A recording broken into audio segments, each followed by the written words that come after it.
अयोध्यापुरी के पुरुष और स्त्री सभी में प्रेम अत्यंत मग्न हो रहा।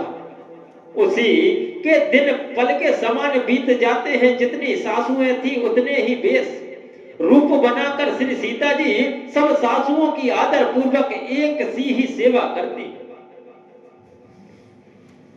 श्री रामचंद्र जी के सिवाय इस भेद को और किसी ने नहीं जाना। सब माया पराशक्ति महामाया श्री सीता जी की माया में ही है। श्री सीता जी ने सासुओं को सेवा से बस में कर लिया। उन्होंने सुख पाकर सीख और आशीर्वाद दी। श्री सीता जी समेत दोनों भाइयों श्री राम लक्ष्मण को सरल स्वभाव देखकर कुटिल रानी कैकेयी भरपेट पछताई। वह पृथ्वी तथा यमराज से याचना करती है, किंतु धरती बीच फटकर समा जाने के लिए रास्ता नहीं देती और विधाता मौत नहीं देता। लोक और वेद में प्रसिद्ध है और कवि ज्ञानी भी कहते हैं कि जो श्री राम जी से विमुख है उन्हें नरक में भी ठौर नहीं मिलती। सबके मन में यह संदेह हो रहा है कि हे विधाता, श्री रामचंद्र जी का अयोध्या जाना होगा या नहीं। भरत जी को ना तो रातों को नींद आती है, ना दिन में भूख लगती है। वे पवित्र सोच ऐसे विकल है जैसे नीच तल के कीच में डूबी हुई मछली को जल की कमी से व्याकुलता होती। भरत जी सोचते हैं कि माता के मिस से काल ने कुचाल की है। जैसे धान के पकते समय इति का भय आ उपस्थित हो। अब श्री रामचंद्र जी का राज्य अभिषेक किस प्रकार हो, मुझे तो एक ही उपाय नहीं सूझ पड़ता।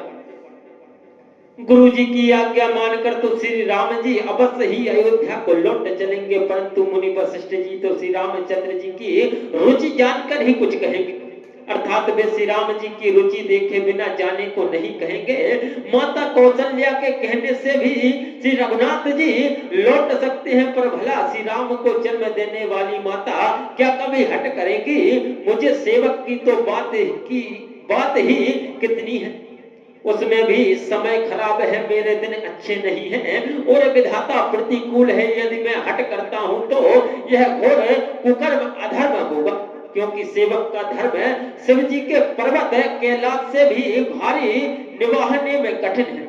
एक भी युक्ति भरत जी के मन में न ठहरी।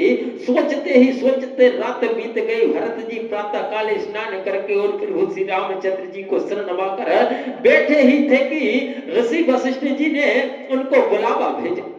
भरत जी गुरु के चरण कमलों में प्रणाम करके आज्ञा पाकर बैठ गए। उसी समय ब्राह्मण महाजन मंत्री आदि सभी सभासद आकर जुट गए।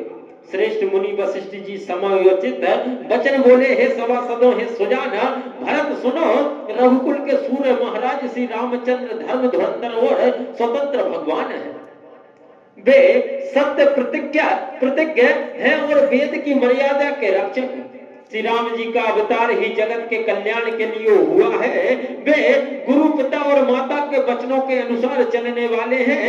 दुष्टों के दल का नाश करने वाले और देवताओं के हितकारी।